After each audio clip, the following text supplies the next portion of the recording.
अक्सर ना जब किसी खतरे की बात होती है तो इंसानी फितरत है कि हम उसी चीज से डरते हैं जो आंखों के सामने हो। हाँ बिल्कुल। मतलब जैसे सड़क पर तेजी से आती हुई कोई गाड़ी हो या आसमान में अचानक छा जाने वाले काले घने बादल। जब खतरा सामने दिखता है तो हमारा शरीर और दिमाग तुरंत रिएक्ट करते हैं। सही बात है। ये एक बहुत ही बुनियादी मनोवैज्ञानिक प्रतिक्रिया है ना? बचाव का रास्ता खोजना बहुत आसान होता है तब। ये एकदम सीधा और स्पष्ट होता है। मानव मस्तिष्क विकास के क्रम में इसी तरह से काम करने के लिए ढला है। जो चीज दृश्यमान है, जो तात्कालिक है, उस पर प्रतिक्रिया देना हमारी मूल प्रवृत्ति है। लेकिन जलवायु विज्ञान की सबसे बड़ी चुनौती यही है कि यहाँ सबसे बड़े खतरे अक्सर अदृश्य होते हैं। अदृश्य मतलब जो दिखते नहीं? हाँ, या फिर वे इतनी दूर पनप रहे होते हैं कि उनका सीधा असर हमें तुरंत महसूस नहीं होता। कारण और प्रभाव के बीच की जो भौगोलिक और समय की दूरी है ना, वो इतनी ज्यादा होती है कि एक आम इंसान के लिए इस सीधे संबंध को देख पाना बहुत मुश्किल हो जाता है। और मुझे लगता है कि यही बात आज की इस विस्तृत चर्चा को इतना गंभीर और सामयिक बनाती है। बिल्कुल। मतलब अगर हम ये कल्पना करें कि हजारों किलोमीटर दूर प्रशांत महासागर के बीचों बीच पानी के अंदर एक खामोश सी हलचल हो रही है और उस हलचल का सीधा असर कुछ महीनों बाद हमारे घरों के नलों में आने वाले पानी पर पड़ने वाला है, या हमारी खाने की थाली पर भी। हाँ, तो ये बेचारी अपने आप में डराने वाला है। आज का हमारा जो मिशन है ना, वो इसी अदृश्य खतरे की परतों को खोलना है। सही कहा। हमारे पास आज जो स्रोत सामग्री है, the rising heat India's El Nino climate crisis 2026, वो विश्व मौसम विज्ञान संगठन यानी WMO की एक बहुत ही स्पष्ट और गंभीर चेतावनी का विश्लेषण करती है। और ये चेतावनी नजरअंदाज करने लायक बिल्कुल नहीं है। तो चलिए इसे थोड़ा आसान भाषा में समझते हैं। ये चर्चा महज कुछ मौसम विज्ञान के बोरिंग आंकड़ों के बारे में नहीं है। बिल्कुल नहीं। बल्कि ये समझने के बारे में है कि कैसे एक महासागर की गर्मी भारत में भीषण लू, भयंकर सूखे और एक व्यापक जल संकट की नींव रख रही है। देखिए, इस विषय की गंभीरता को इसी बात से समझा जा सकता है कि जब हम इन चेतावनियों का गहराई से विश्लेषण करते हैं तो एक बात बिल्कुल साफ हो जाती है। क्या? वो ये कि जानकारी का अभाव इस खतरे को कई गुना ज्यादा विनाशकारी बना सकता है। अच्छा। मतलब जब तक ये समझ विकसित नहीं होती कि प्रशांत महासागर के तापमान में होने वाला बदलाव हमारी अर्थव्यवस्था, हमारे खेतों और हमारे शहरों के पावर ग्रिड को कैसे प्रभावित करता है, तब तक हम तैयार नहीं हो सकते। एकदम सही। तब तक कोई भी समाज आने वाली आपदा के लिए खुद को तैयार कर ही नहीं सकता। बिना समझे की गई तैयारी तो बस अंधेरे में तीर चलाने जैसी है। तो इस खतरे की गहराई में जाने से पहले मुझे लगता है हमें इस पूरी कहानी के मुख्य विलन को समझना होगा, यानी अल नीनो को। हाँ, अल नीनो के काम करने के तरीके को। स्रोत सामग्री बताती है कि ये प्रशांत महासागर में होने वाली एक जलवायु घटना है जहां पानी असामान्य रूप से गर्म हो जाता है। लेकिन यहाँ सबसे दिलचस्प बात यह है, मतलब एक जगह पानी के गर्म होने से दुनिया के दूसरे कोने में बाढ़ या सूखा कैसे आ सकता है? ये एक बहुत ही स्वाभाविक सवाल है। पहले मुझे लगता था कि ये एक बंद कमरे में उबलते हुए पानी के बर्तन जैसा है। जैसे अगर आप कमरे में पानी उबालें तो वो पूरे कमरे को गर्म और उमस भरा कर देता है। हाँ, वो एनालॉजी सुनने में अच्छी लगती है, लेकिन वो यहाँ पूरी तरह से फिट नहीं बैठती है ना, क्योंकि अल नीनो का असर तो विरोधाभासी है। कहीं बहुत ज्यादा पानी गिर रहा है तो कहीं एक बूंद भी नहीं। बिल्कुल, उबलते बर्तन वाली तुलना से गर्मी का तो अंदाजा लग जाता है, लेकिन ये मौसम के विस्थापन यानी जिसे हम डिस्प्लेसमेंट कहते हैं, उसे नहीं समझा पाती। अच्छा, तो ये डिस्प्लेसमेंट कैसे काम करता है? अगर हम इसे बड़े परिप्रेक्ष्य में देखें तो इसे समझने के लिए हमें उस तंत्र को देखना होगा जिसे व्यापारिक पवनें या ट्रेड विंड्स कहते हैं। Trade winds? हाँ, सामान्य वर्षों में ये हवाएं प्रशांत महासागर में पूर्व से पश्चिम की ओर बहुत तेजी से बहती हैं। ठीक है। ये हवाएं क्या करती हैं कि सतह के गर्म पानी को ढकेल कर एशिया और ऑस्ट्रेलिया की तरफ ले आती हैं। अच्छा, तो गर्म पानी एक तरफ इकट्ठा हो जाता है। बिल्कुल, लेकिन अल नीनो के दौरान किसी रहस्यमयी कारण से ये हवाएं कमजोर पड़ जाती हैं, तो वो सारा गर्म पानी जो पश्चिम की तरफ इकट्ठा था वो वापस दक्षिण अमेरिका की तरफ खिसकने लगता है। अरे वाह! तो ये सिर्फ पानी का गर्म होना नहीं है, बल्कि गर्म पानी की पूरी लोकेशन का शिफ्ट हो जाना है। जी हाँ, लोकेशन शिफ्ट हो जाती है। और इसे समझने के लिए मैं कहूंगी कि एयर कंडीशनर या रेफ्रिजरेटर की एनालॉजी ज्यादा सटीक है। फ्रिज की?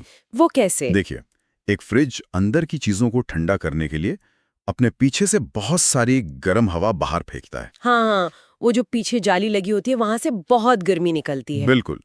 प्रकृति भी संतुलन बनाने के लिए कुछ ऐसा ही करती है। अच्छा। जब गर्म पानी के खिसकने के कारण प्रशांत महासागर के मध्य या पूर्वी हिस्से में अत्यधिक बादल बनते हैं और वहां भारी बारिश होती है, तो उस विशाल मौसम प्रणाली को संतुलित करने के लिए दुनिया के दूसरे हिस्सों से नमी और हवा को खींच लिया जाता है। बाप रे।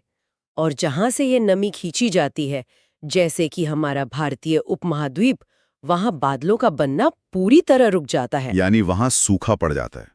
ये तो एक तरह से वैश्विक मौसम का शून्य योग खेल या जीरो सम गेम हो गया। एकदम सही शब्द इस्तेमाल किया आपने। जहां एक को जरूरत से ज्यादा मिल रहा है तो किसी दूसरे की कीमत पर। इसे ऐसे ही समझा जा सकता है। और इसमें जो सबसे हैरान करने वाला आहा मोमेंट है ना, जिसे अक्सर लोग नजरअंदाज कर देते हैं, वो है तापमान में बदलाव का पैमाना। पैमाना मतलब कितना तापमान बदलता है? प्रशांत महासागर इतना विशाल है कि इसकी सतह के तापमान में महज 1 या 2 डिग्री सेल्सियस की वृद्धि भी कोई छोटी बात नहीं है। सिर्फ 1 या 2 डिग्री? हाँ, ये इतनी भयानक मात्रा में ऊर्जा पैदा करता है कि ये अरबों टन पानी ले जाने वाले मानसूनी सिस्टम को उसके रास्ते से भटकाने के लिए काफी है। सिर्फ 1 या 2 डिग्री से? या वह सच में दिमाग को झकझोरने वाली है? बिल्कुल है। मतलब हम आमतौर पर सोचते हैं कि 1-2 डिग्री से क्या ही फर्क पड़ेगा, हमारे एसी का टेम्परेचर भी हम इतना ऊपर नीचे कर देते हैं। लेकिन इतने बड़े महासागर के संदर्भ में ये एक बहुत बड़ा ट्रिगर है। जी, बहुत बड़ा ट्रिगर। तो ये ट्रिगर शीघ्र तौर पर भारत को कैसे निशाना बनाता है?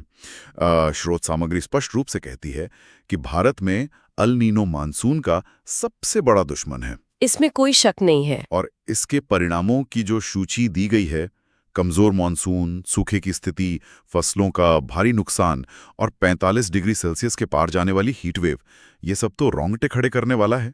देखिए, इसका कारण भारत की भौगोलिक स्थिति और मानसून पर हमारी अत्यधिक निर्भरता है। हाँ, हमारे देश में साल भर की बारिश का लगभग 70 से 80% हिस्सा उन्हीं मानसूनी हवाओं से आता है, जिन्हें अल नीनो कमजोर कर देता है। 80%? ये तो बहुत बड़ा हिस्सा है। हाँ, तो जब मानसूनी हवाओं में वो ताकत ही नहीं बचेगी जो अरब सागर और बंगाल की खाड़ी से नमी को भारतीय भूभाग तक धकेल सके, तो जमीन पर बारिश का कम होना एक बहुत ही सीधा और गणितीय परिणाम है। लेकिन यहाँ ना मुझे एक बात खटकती है। क्या? जब भी हम कम बारिश या सूखे शब्द सुनते हैं तो दिमाग में तुरंत फटे हुए खेतों, मुरझाई हुई फसलों और आसमान की तरफ देखते हुए किसानों की तस्वीर उभर आती है। हाँ, मीडिया में भी अक्सर यही दिखाया जाता है। बिल्कुल। मुझे हमेशा लगता था कि सूखा मुख्य रूप से ग्रामीण या कृषि संकट है। लेकिन अगर हम थोड़ा और गहराई से सोचें, हाँ, बताइए। अगर नदियां सूख जाएं और झीलों का जल स्तर गिर गया तो शहरों के पावर ग्रिड भी तो फेल हो जाएंगे, क्योंकि जो हाइड्रो इलेक्ट्रिसिटी है यानी पनबिजली, उसका उत्पादन रुक जाएगा। बिल्कुल रुकेगा। तो क्या ये सिर्फ गांवों की समस्या है या शहरों में 20वीं मंजिल पर एयर कंडीशनर में बैठे लोगों का भी इस संकट से सीधा सामना होने वाला है? ये एक बहुत ही महत्वपूर्ण दिशा है सोचने की। और ये समझना जरूरी है कि सूखा सिर्फ कृषि की समस्या नहीं है। स्रोत सामग्री स्पष्ट रूप से शहर और गांव दोनों के एक साथ पंगु होने की बात करती है। शहरों का जो बुनियादी ढांचा है वो पूरी तरह से पानी और बिजली पर टिका है। सही बात है। अब जब हम 45 डिग्री के तापमान की बात कर रहे हैं तो शहरों में अर्बन हीट आइलैंड का प्रभाव पैदा होता है। ये अर्बन हीट आइलैंड क्या है? देखिए, शहरों में कंक्रीट की इमारतें होती हैं, कांच के बड़े बड़े फसाड होते हैं और डामर की सड़कें होती हैं। हाँ। ये सब दिन भर सूरज की गर्मी को स्पंज की तरह सोख लेती हैं और रात में भी तापमान को नीचे नहीं आने देती। अरे बाप रे। हाँ, शहरों में रात को भी बहुत उमस रहती है और उस गर्मी से बचने के लिए शहरों में हर कोई एक साथ अपना एयर कंडीशनर चालू कर देगा। बिल्कुल। और यहीं से वो कैस्केडिंग फेलियर यानी सिलसिलेवार विफलता शुरू होती है। मतलब एक के बाद एक चीजें खराब होना। हाँ, एक तरफ एसी चलने से बिजली की मांग ऐतिहासिक स्तर पर पहुंच जाएगी और दूसरी तरफ कम बारिश के कारण डैम में पानी का स्तर नीचे जाने से हाइड्रो इलेक्ट्रिक पावर प्लांट पूरी क्षमता से बिजली नहीं बना पाएंगे। तो डिमांड बढ़ गई और सप्लाई कम हो गई। एकदम। जब ग्रिड पर लोड बढ़ेगा और सप्लाई कम होगी तो बड़े पैमाने पर पावर कट होंगे। और अगर पावर कट हुआ तो वो उन बहुमंजिला इमारतों में पानी ऊपर चढ़ाने वाले पंप भी काम करना बंद कर देंगे। सटीक विश्लेषण। पानी के स्रोत पहले ही कमजोर है और जो थोड़ा बहुत पानी बचा भी है उसे घरों तक पहुंचाने के लिए बिजली नहीं है। ये तो एक दुष्चक्र बन गया। हाँ, इसलिए जब हीट वेव और अल नीनो एक साथ आते हैं तो यह ग्रामीण अर्थव्यवस्था और शहरी जनजीवन दोनों को एक साथ जाम कर देता है। कोई भी व्यक्ति, चाहे वो किसी भी आर्थिक वर्ग का हो, इस चक्रव्यूह से अछूता नहीं रह सकता। ये एक बहुत ही डरावनी लेकिन यथार्थवादी तस्वीर है। बिल्कुल। मतलब ये एक ऐसा संकट है जो सीधे हमारे घरों के अंदर तक पहुंचने वाला है। अब चूंकि ये कोई भविष्य की कोरी कल्पना नहीं है, हमें 2026 के लिए WMO की उस ताज़ा चेतावनी को देखना होगा जिस पर यह पूरी स्रोत सामग्री आधारित है। वो बहुत जरूरी है। चेतावनी कहती है कि 2026 में अल नीनो का असर और अधिक तीव्र हो सकता है, लेकिन यहाँ एक तार्किक सवाल उठता है। पूछिए। हाँ, भारत में अक्सर ये मानसिकता देखने को मिलती है कि अरे हमने तो 2015 और 16 का अल नीनो भी झेल लिया था, हम तो गर्मी के चैंपियन हैं। हाँ, लोग अक्सर ऐसा कहते हैं। हम उस दौर से गुजर चुके हैं और सरवाइव कर चुके हैं। तो क्या ये नई चेतावनी थोड़ी बढ़ा चढ़ाकर पेश की जा रही है? क्या वाकई इस बार कुछ अलग होने वाला है? यहाँ एक महत्वपूर्ण सवाल उठता है कि क्या हम इतिहास से कुछ सीख रहे हैं? ये जो मानसिकता है ना, ये एक बहुत ही खतरनाक मानसिकता है। क्यों? सरवाइव करने या बच निकलने को सफलता मान लेना एक बड़ी भूल है। अगर हम 2015 और 16 के इतिहास को खंगालें, जिसका जिक्र स्रोत में भी बहुत अच्छे से किया गया है, हाँ, मैंने पढ़ा था वैसा। तो वो महज एक मौसम का चक्र नहीं था जिसे हमने आसानी से पार कर लिया। उस समय कृषि क्षेत्र में भारी तबाही हुई थी कि 2015 और 2026 के बीच परिस्थितियां बदल चुकी हैं। आप किस तरह के बदलाव की बात कर रही हैं? मैं बेसलाइन शिफ्ट की बात कर रही हूँ। Baseline shift? हाँ, ग्लोबल वार्मिंग के कारण हमारी पृथ्वी का जो औसत तापमान है, यानी जो बेसलाइन है, वो पहले से ही ऊपर खिसक चुका है। हो, तो इसका मतलब है कि अगर तापमान में अल नीनो की वजह से 2 डिग्री का उछाल आता है, तो आज वो उछाल उस बेसलाइन से शुरू होगा जो 10 साल पहले की तुलना में पहले से ही ज्यादा गर्म है। एकदम सही समझे आप। ये तो एक जर्जर हो चुकी गाड़ी को और भी तेज रफ्तार से भगाने जैसा हुआ। ये बिल्कुल सही एनालॉजी है। हमारा इकोसिस्टम पहले से ही तनाव में है। इसीलिए WMO की चेतावनी इस बात पर बहुत जोर देती है कि खतरा अब मल्टीप्लायर इफेक्ट यानी गुणक प्रभाव के साथ आएगा। मल्टीप्लायर इफेक्ट मतलब असर कई गुना बढ़ जाएगा। हाँ, जो हीट वेव पहले कुछ दिनों तक रहती थी, वो अब हफ्तों तक खिंच सकती है। इसलिए पुरानी घटनाओं को नजरअंदाज करना या उन्हें ये सोचकर हल्के में लेना कि हम तो पहले भी बच गए थे, एक तरह की सामूहिक आत्महत्या होगी। बाप रे। खतरा वास्तविक है और हमारी कमजोरियां भी पहले से कहीं ज्यादा हैं। ये बहुत ही स्पष्ट कर देने वाली बात है। अतीत एक सबक होना चाहिए, ना कि लापरवाही का कोई बहाना। बिल्कुल। अब जब हमने अल नीनो के विज्ञान, इसके विनाशकारी असर और WMO की चेतावनी की गहराई को समझ लिया है, तो जाहिर है कि इससे बचाव के रास्तों पर भी चर्चा होनी चाहिए। हाँ, वो सबसे जरूरी हिस्सा है। स्रोत सामग्री सिर्फ खतरे की घंटी नहीं बजाती, बल्कि कुछ समाधान भी सुझाती है। इसमें पानी बचाने, जरूरत के हिसाब से ही उसका इस्तेमाल करने, ज्यादा से ज्यादा पेड़ लगाने और गर्मी से बचने के लिए सावधानियां बरतने की बात कही गई है। साथ ही ये इस बात पर बहुत जोर देती है कि सरकार और समाज दोनों को मिलकर काम करना होगा। और मैं कहूंगी कि ये हिस्सा इस पूरी चर्चा का सबसे रचनात्मक पहलू है। वो कैसे? अगर हम सिर्फ समस्या पर बात करके रुक जाएं, तो वो केवल जलवायु निराशावाद, जिसे क्लाइमेट फैटलिज्म कहते हैं, उसे बढ़ावा देगा। समाधानों पर बात करना ये तय करता है कि जानकारी का इस्तेमाल जमीनी स्तर पर बदलाव लाने के लिए कैसे किया जाए। लेकिन यहीं पर एक बहुत बड़ी उलझन पैदा होती है मेरे दिमाग में। कैसी उलझन? देखिए, जब हम प्रशांत महासागर के तापमान, ग्लोबल विंड पैटर्न्स और WMO जैसी बड़ी बड़ी संस्थाओं की चेतावनियों की बात कर रहे हैं, हाँ, तो इसके सामने व्यक्तिगत स्तर पर किए गए प्रयास बहुत ही बौने लगते हैं। मैं समझ रही हूँ आप क्या कह रहे हैं। मतलब अगर मैं अपने घर के नल को ठीक करवाकर दिन का 1 बाल्टी पानी बचा लूं या अपने आस पड़ोस में नीम का एक पेड़ लगा दूं, तो क्या सच में प्रशांत महासागर के उबलते पानी के सामने इसका कोई असर होगा? ये सवाल बहुत से लोगों के मन में आता है। क्या ये समुद्र में महज एक बूंद डालने जैसा नहीं है? ये एक बहुत ही स्वाभाविक सवाल है और ज्यादातर लोग इसी बिंदु पर आकर हार मान लेते हैं कि मेरे अकेले के करने से क्या होगा। हाँ, बिल्कुल, यही सोचते हैं सब। एक बाल्टी पानी बचाना या एक पेड़ लगाना शायद सीधे तौर पर अल नीनो को ना रोक पाए, लेकिन स्रोत सामग्री सरकार और समाज के संयुक्त प्रयास पर जो जोर देती है, उसके पीछे का विज्ञान समझना जरूरी है। अच्छा। बात अल नीनो को रोकने की नहीं है, बात उसके झटके को सहने की क्षमता यानी रेजिलियंस पैदा करने की है। रेजिलियंस। तो ये रेजिलियंस व्यक्तिगत प्रयासों से कैसे बनती है? मैं समझाती हूँ।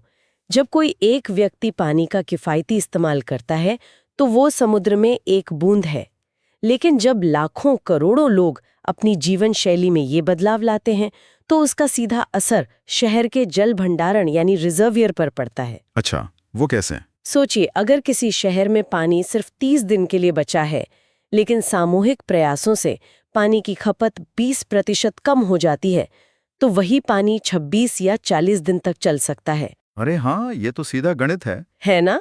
वो अतिरिक्त 6 या 10 दिन सरकार और प्रशासन को आपातकालीन नीतियां लागू करने, पानी की आपूर्ति के वैकल्पिक साधन जुटाने और आपदा प्रबंधन के लिए महत्वपूर्ण समय देते हैं। ये एक बहुत ही शानदार नजरिया है, यानी व्यक्तिगत प्रयास और सरकारी नीतियां एक दूसरे के पूरक हैं। बिल्कुल, व्यक्तिगत और संस्थागत स्तर का ये तालमेल ही असली हथियार है। सरकार बड़े स्तर पर काम कर सकती है, जैसे रेन वाटर हार्वेस्टिंग के बड़े प्लांट लगाना, नदियों को जोड़ना या कृषि के लिए सूखा प्रतिरोधी बीजों पर सब्सिडी देना। हाँ, वो आम आदमी तो नहीं कर सकता। सही, लेकिन जब तक समाज जमीनी स्तर पर पानी की बर्बादी नहीं रोकेगा, तब तक कोई भी बड़ा इंफ्रास्ट्रक्चर काम नहीं कर सकता। 45 डिग्री की हीट वेव को कोई भी सरकार अकेले अपने दम पर नहीं हरा सकती। बिल्कुल नहीं। ये एक सिम्फनी की तरह है, जहां नागरिक और प्रशासन दोनों को अपने अपने हिस्से का काम करना होगा। ये बात अब पूरी तरह से समझ में आती है। मतलब हम भले महासागर की प्राकृतिक हलचल को कंट्रोल ना कर सकें, लेकिन हम उस हलचल के टकराने से पहले अपने बचाव के ढांचे को मजबूत कर सकते हैं। एकदम सही। अपनी छत पर खड़े होकर ये सुनिश्चित कर सकते हैं कि बारिश का जो भी थोड़ा बहुत पानी मिले वो सीधे जमीन के अंदर जाए और टंकियों में जो पानी है उसकी एक एक बूंद का सम्मान हो। तैयारी ही इस पूरी लड़ाई का मूल मंत्र है। और यही वो बिंदु है जहां वैज्ञानिक जानकारी एक व्यावहारिक उपकरण में बदल जाती है। बिल्कुल। तो अगर हम इस पूरी विस्तृत चर्चा को समेटें तो हमने जो तस्वीर देखी है वो साफ है लेकिन चुनौतीपूर्ण है। हाँ। प्रशांत महासागर में पानी का असामान्य रूप से गर्म होना कोई दूरस्थ विदेशी घटना नहीं है। ये एक सीधा रिपल इफेक्ट है जो 2026 में भारत के मानसून को कमजोर करने की ताकत रखता है। बिल्कुल रखता है। ये 45 डिग्री सेल्सियस से ज्यादा की हीट वेव ला सकता है, जो सिर्फ खेतों को नहीं सुखाएगी बल्कि शहरों के पावर ग्रिड और जल आपूर्ति के ढांचे को भी चरमरा सकती है। ये जानकारी महज एक न्यूज बुलेटिन नहीं है, बल्कि आने वाले समय में हमारी अर्थव्यवस्था, हमारी रोजमर्रा की जरूरतों और हमारे स्वास्थ्य से जुड़ा एक सीधा अलर्ट है। और इसी संदर्भ में स्रोत सामग्री का अंत एक बहुत ही विचारोत्तेजक और गहरे वाक्य से होता है। जानकारी ही सबसे बड़ी ताकत है, लेकिन क्या हम वास्तव में इस ताकत को समझ रहे हैं? ये एक ऐसा सवाल है जो हम सबको खुद से पूछना चाहिए। हमने शुरुआत में बात की थी कि अदृश्य खतरे अक्सर नजरअंदाज कर दिए जाते हैं। हमारे पास 2015-16 के भयानक गर्मी और सूखे का कड़वा ऐतिहासिक अनुभव है। हाँ, हमने वो झेला है। हमने पानी के लिए मचे हाहाकार और सूखी जमीन के दरारों को देखा है। और अब हमारे पास 2026 के लिए WMO की ओर से स्पष्ट वैज्ञानिक जानकारी भी है। तो सोचने वाली बात यह है कि क्या ये ताकत, ये अमूल्य जानकारी वास्तव में जमीनी स्तर पर हमारी तैयारियों में बदल रही है? बहुत सही सवाल है। क्या हम एक समाज के रूप में सिर्फ चेतावनियां गिन रहे हैं, न्यूज़ चैनलों पर बहस देख रहे हैं और कैलेंडर के पन्ने पलट रहे हैं, या वाकई अगली बड़ी हीट वेव के आने से पहले अपने व्यवहार को बदलने और पानी की एक एक बूंद सहेजने के लिए तैयार हैं? जब हजारों किलोमीटर दूर प्रशांत महासागर की वो अदृश्य हलचल आखिरकार हमारे घरों के नलों तक पहुंचेगी, तब क्या हम सूखे गले के साथ लाचार खड़े होंगे या एक तैयार और जागरूक समाज की तरह उसका सामना करेंगे? इस सवाल का जवाब सिर्फ भविष्य के पास है, लेकिन इसकी नींव आज ही रखी जा रही है। हमें बस ये तय करना है कि हम किस तरफ खड़े होना चाहते हैं। चलिए, इस गहरी सोच के साथ आज की इस विस्तृत चर्चा को यहीं विराम देते हैं। जुड़े रहने के लिए शुक्रिया।